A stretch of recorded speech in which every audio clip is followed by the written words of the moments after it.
What is up, everybody? You already know who it is. It's your boy, Mocho, and we're back with another daily reading from the Holy Scripture. Alright? Let's begin. So, today we're gonna be covering Genesis, the very end of literally the last,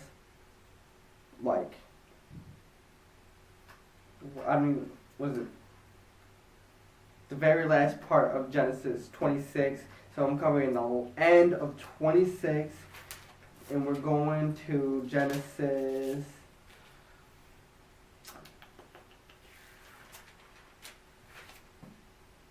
28, 29. So we're going up to Genesis 26 to 29. The end of 26 to 29. Alright? Let's begin reading.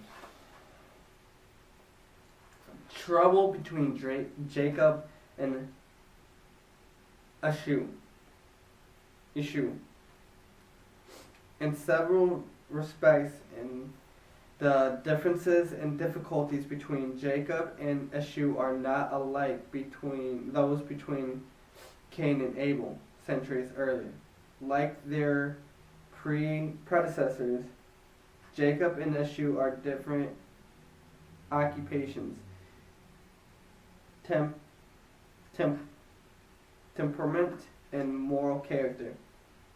Esau, like Cain, appears to be rebellious sort and may be diminished by his marriages to two women from among the local heathen population.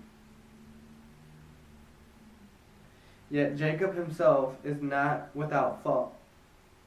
Prompted by his doubting mother, scheming, Jacob conspires with Rebekah to deceive Isaac, who, in his old age, wishes to bestow a special blessing upon his favorite son, Esau.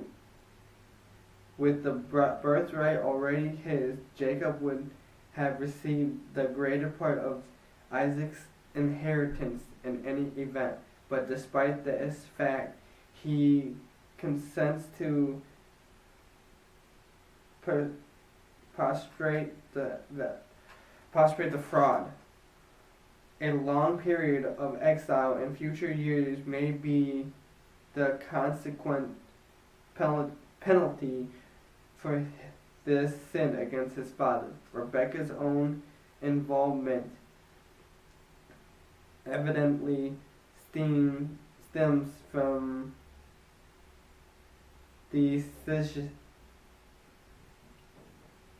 decision with Esau's two wives, who Canaanite background undoubtedly clashes with her own. Esau marries heathen wives. When Esau was 40 years old, he married Judith, daughter of Beeri the Hittite, and also Basemath, daughter of Elon the Hittite. They were a source of grief to Isaac and Rebekah. Isaac prepares blessings. When Isaac was old and his eyes were so weak that he could no longer see, he called for Esau, his older son, and said to him, "My son." "Here I am," he answered. Isaac said, "I am now an old man and don't know the day of my death. Now then, go get your equipment, your quiver and bow, and go out to the open country to hunt some wild game for me. Prepare me the kind of tasty food I like and bring it to me to eat, so I may give you my blessings before I die." Rebekah and Jacob conspired. Now Rebekah was listening as Isaac spoke to his son Esau. When Esau left for the open country to hunt game and bring it back, Rebekah said to her son Jacob, "Look, I overheard your father say to your brother Esau, 'Bring me some game and prepare me some tasty food to eat, that I may give you my blessings in the presence of the Lord before I die.' Now, my son, listen carefully and do what I tell you. Go out to the flock and bring me 2 choice young goats, as I can prepare some tasty food for your father, just the way he likes it. Then take it to your father to eat it, so he may give you his blessings before he dies." Jacob said to Rebekah his mother, "But my brother Esau is a hairy man, while I have smooth skin. What if my father touches me? I would appear to be tracing him, and I would be tricking him, and would bring down a curse on myself rather than a blessing." His mother said to him, "My son, let the curse fall on me. Just do what I say. Go get them for me." So he went and got them and brought them to his mother, and she prepared some tasty food, just the way his father liked it. Then Rebekah took the best clothes for Esau, her brother's son, which she had in the house, put it on her younger son Jacob. She also covered his hands and the smooth part of his neck with the goat skin. Then she handed to her son Jacob the tasty food and the bread she had made. Jacob deceives Isaac. He went to his father and said, "My father." "Yes, my son," he answered. "Who is it?" Jacob said to his father, "I am Esau, your firstborn. I have done as you told me. Please sit up and eat some of your game, so you may give me your blessings." Isaac asked his son, "How did you find it so quickly, my son?" "The Lord gave me success," he replied. Then Isaac said to Jacob, "Come nearer so I can touch you, my son, to know whether you are really Esau or not." Jacob went close to his father Isaac, who touched him and said, "The voice is the voice of Jacob, but the hands are the hands of Esau." He did not recognize him, for his hands were hairy like those of his brother Esau. So he proceeded to bless him. "Are you really my son Esau?" he asked. "I am," he replied. Then he said, "My son, bring me some of your game to eat, so that I may give you my blessings." Jacob brought it to him. Then he ate, and he brought some wine, and he drank. Isaac blesses Jacob. Then his father Isaac said to him, "Come here, my son, and kiss me." So he went to him and kissed him. When Isaac caught the smell of his clothes, he blessed him and said, "Ah, the smell of my son is like the smell of the field that the Lord has blessed. May the Lord give you heaven's dew and earth's richness, and abundance of grain and new wine. May nations serve you, and peoples bow down to you. Be Lord over your brothers, and may the sons of your mother bow down to you. May those who curse you be cursed, and those who bless you be blessed." Esau learns of deception. After Isaac finished blessing him, and Jacob had scarcely left his father's presence, his brother Esau came in from hunting. He too prepared some tasty food and brought it to his father. Then he said to him, "My father, please sit up, please sit up and eat some of my game, so that you may give me your blessing." His father Isaac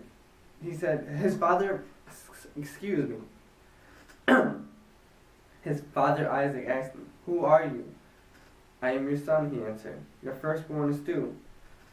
Isaac trembled violently and said, "Who was it then that hunted game and brought it to me? I ate just before you came, and I blessed him, and indeed he will be blessed." When Esau heard his father's words, he burst out with a loud and bitter cry and said to his father, "Bless me, me too, my father." But he said, Your brother came deceitfully and took your blessings." Esau said, he rightly named Jacob. This is the second time he has taken advantage of me. He took my birthright, and now he's taking my blessing. Esau angered. Then he asked, "Haven't you reserved any blessings for me?" Isaac answered Esau, "I have made him lord over you, and have made all his relatives his servants, and I have sustained with him grain and new wine, so I can possibly do for you what could I possibly do for you, my son?" Esau said to his father, "Do you have only one blessing, my father? Bless me too, my father." Then Esau wept out loud. His father Isaac answered him, "Your dwelling will be away from the earth's richness, away from the dew and above heaven. You will live by the sword, and you will serve your brother. But when you grow restless, you will throw his yoke from your neck." Esau held a grudge against Jacob because of the blessing his father had given him. He said to him, "The days of mourning for my father are near. Then I will kill my brother Jacob." Jacob leaves for Haran. As a result of Esau's threat, Jacob follows his mother's suggestion, as well as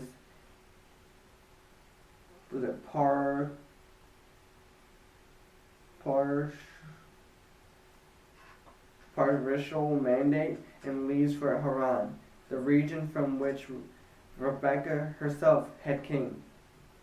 Isaac seems to have recollected himself to the fact that it is Jacob through whom God promised to Abraham will be fulfilled. So he sends Jacob away with his blessings. To this, Esau reacts with typical rebellion. As he begins his journey, Jacob has a dream in which God reaffirms that he will indeed be Jacob through his descendants. The promises given to Abraham will be fulfilled. At the place where his dream occurs, Jacob makes a vow which at first appears to be a bargain with God, but which is actually a customary manner of expressing thanksgiving. The account begins when news of Esau's threat reaches Rebekah. Rebekah plans Jacob's exile. When Rebekah was told what her older son Esau had said, she sent for her younger son Jacob and said to him, "Your brother Esau is planning to avenge himself by killing you. Now then, my son, do what I say. Flee at once to my brother Laban in Haran to stay with him for a while, until your brother's fury subsides. When your brother is no longer angry with you and forgets what you did to him, I will send word for you to come back from there. Why should I lose both of you in one day?" Isaac blesses mission. Then Rebekah said to Isaac, "I am disgusted with the living because of these Hittite women.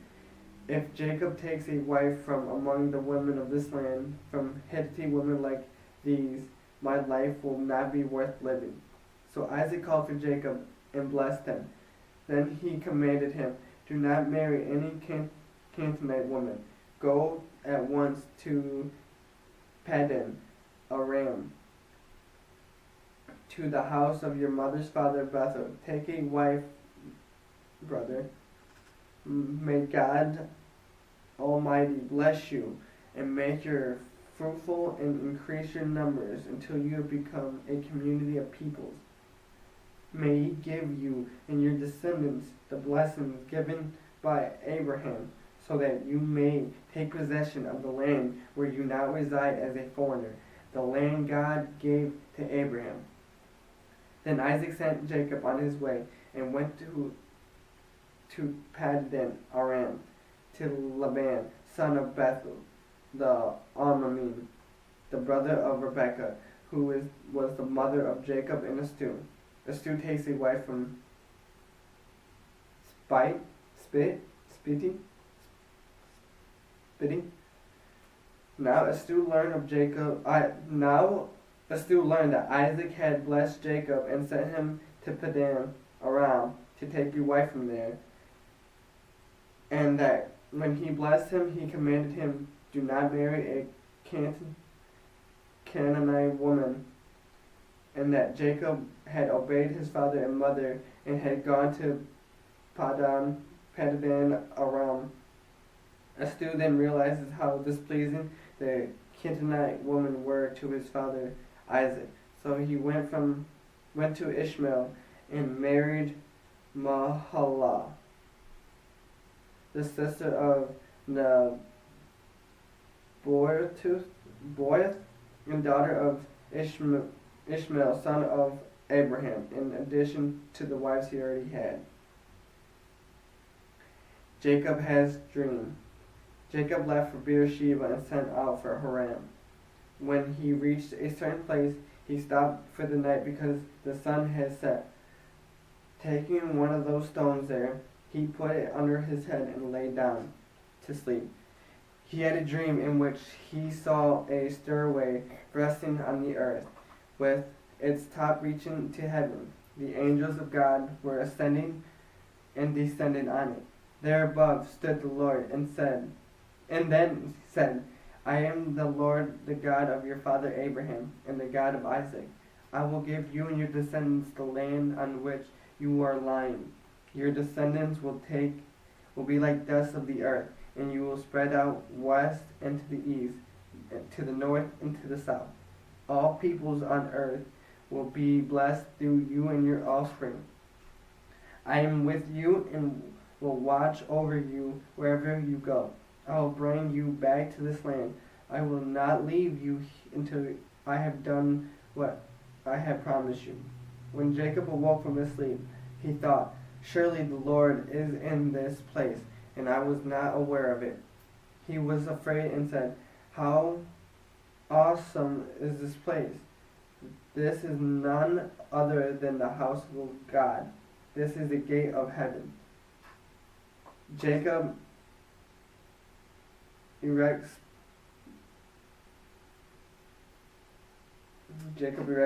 pillar. The next morning Jacob took the stone he had placed under his head and set it up as a pillar. He poured oil on top of it. He called that place Bethel. To the city used to call Luz. Then Jacob made a vow, saying, "If God will be with me and will watch over me on this journey I am taking, and will give me food to eat and clothes to wear, so I return safely with my father's household, then the Lord will be my God, and this stone will have set up as a pillar will be God's house, and all of that you give me, I will give you a tenth." And that, ladies and gentlemen, was today's reading. Whew. Let's do a quick reflection. So finally Abraham has a new wife. And he has two more sons. And they're twins. And they're honestly, they grow to have two different characteristics. They're two different people. Yeah. So, what's that? Esau and Jacob. Esau is supposed to be blessed with land and be blessed with, good fortune and everything. But then, Jacob, being told by his mother to go deceive his father and basically take everything. So Jacob was blessed with the land, good fortune, love. He just got all of his dad's blessings and getting the word from God, you're gonna be good. So Jacob pretty much just stole all that. It's crazy how that can work. But yeah, so that's what's happening so far in the story. People can so apparently you can steal someone's blessing. Crazy. Alright, but that's today's reading. That's what I got out of it. I hope you guys liked it. I did. I enjoyed it. It was a nice reading. Alright. If you could, go down and subscribe. I need 1,000 subscribers this month. Stop fucking playing around. Alright. Thank you guys. You already know what it is. It's time for me to go.